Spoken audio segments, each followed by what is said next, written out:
64 दीवा जोई करी, 14 चंदा माही, तिहि घरी किसको चानिणो, जिहि घरी गोविंद नाई कबीरा, जिह घर गोविंद नाई।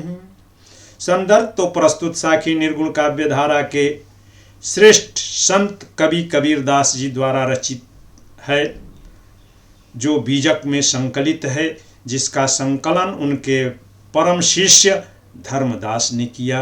उसी बीजक से डॉक्टर श्याम सुंदर दास जी ने कबीर के प्रामाणिक साखी शब्द और रामायणी का संपादन और संकलन कबीर ग्रंथावली में किया है। तो उसी कबीर ग्रंथावली के गुरुदेव को अंग से यह साखी ली गई है। अब इसका जो है प्रसंग क्या है, तो विविध कलाओं और विद्याओं से निपुण व्यक्ति भी अगर प्रभु से के प्रेम नहीं करता है या उसके हृदय में प्रभु से प्रेम नहीं है, और अगर वह गुरु से ज्ञान प्राप्त नहीं किया है, तो उसके जीवन में अंधेरा ही अंधेरा है। अर्थात प्रभु के प्रेम और गुरु के सद्ज्ञान के बिना वह व्यक्ति अंधा है। अब इसका शब्दार्थ क्या है, तो 64 दीवा, 64 यानी कि 64, और दीवा का मतलब जो है दीपक, जोई करी, जोई का मतलब जो है ज्योति यानी कि जलाया गया, करी 14 चंदा माही, और 14 प्रकार के जो है चांद, यानी कि 14 कलाओं से युक्त चांद, और ये चांद 14 चांद 14 प्रकार की विद्याओं के सूचक हैं। चंदा माही, अतिही घरी, घरी का मतलब जो है घर, और यह घर सूचक है या प्रतीक है घर शरीर का, धड़ का, शरीर का। किसको, चानिणों, चानिणों का मतलब जो है चांदनी, चांद की जो रोशनी होती है चांदनी, तो उसी को चानिणों कहते हैं। जिहि घर गोविंद नाहि, गोविंद यानी कि भगवान, गोविंद यानी कि ईश्वर, प्रभु ब्रह्म नहीं है। अब इसकी जो है सरलार्थ और व्याख्या तो देखें, तो कबीरदास जी कहते हैं कि किसी के घर में 64 दीपों को एक साथ ज्वलित कर दिया जाए, और 14 कलाओं वाले चंद्रमा की चांदनी का प्रकाश भी अगर उस घर को मिल जाए, तो भी वहां अंधेरा ही अंधेरा रहेगा। क्योंकि जिस घर रूपी शरीर में या शरीर रूपी घर में गोविंद का यानी कि ईश्वर का निवास नहीं है, वह घर किसी भी प्रकार से प्रकाशित नहीं हो सकता है।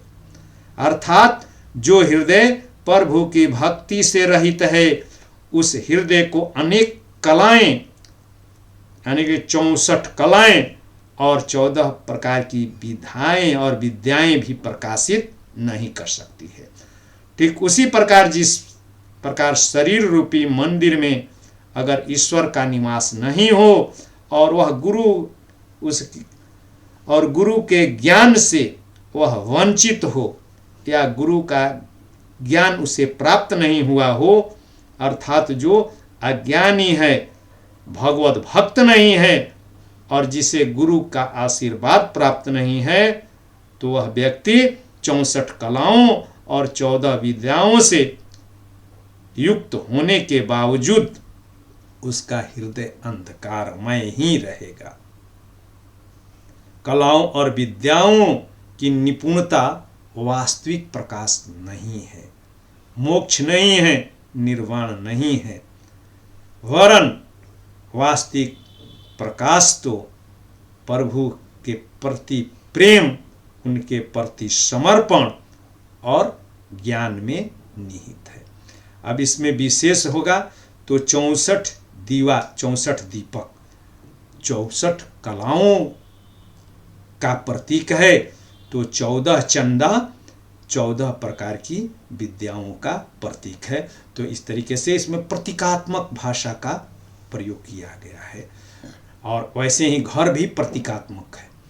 तो संतों की या निर्गुण पंथियों की प्रतीकात्मक भाषा या प्रतीकात्मक संकेतों का प्रयोग उनकी एक खास विशेषता रही है, उसका इसमें कबीर ने अनुपालन किया है। अब दूसरा है कि यहाँ पर देख रहे हैं कि जो है गोविंद को हृदय में बसाना चाहते हैं। सामान्यतः कबीरदास जी जो है ज्ञान मार्गी हैं, ज्ञान की बात करते हैं, मगर यहाँ पर ज्ञान के स्थान पर उन्होंने भक्ति को महत्व दिया है। वैसे ही चंद्रमा की 14 कलाओं का उल्लेख कबीर पर इस्लामी संस्कृति के प्रभाव का भी सूचक है। यानी कि इस्लाम में चंद्रमा जो भी क्रियाकलाप या जो रीति रिवाज या संस्कार किए जाते हैं वो चंद्र कलाओं के आधार पर किए जाते हैं। तो कबीर के ऊपर इस्लाम का भी प्रभाव इसमें दिखता है। वैसे ही यह प्रतीकात्मक भाषा है। अभी बात की है हम लोग कि 64 दीवा, 14 चंदा और घर यानी कि शरीर, इसमें प्रतीकात्मक भाषा का प्रयोग है। और 64 दीवा और 14 चंदा और इस शरीर को घर के रूप में इंगित करने के कारण इसमें रूपक अलंकार है। और ये शब्द जो हैं ये विशेष अर्थ को व्यंजित करते हैं, इसलिए इसमें विशेषोक्ति अलंकार भी है। और साथ ही च और च की आवृत्ति होने के कारण इसमें 6 का नुप्रास अलंकार है और अंतिम में अंत्यानुप्रास है, ह की आवृत्ति होने के कारण। बहुत बहुत धन्यवाद। और इसको अपने मित्रों के बीच लाइक, शेयर और सब्सक्राइब करना है। अब अगली साखी।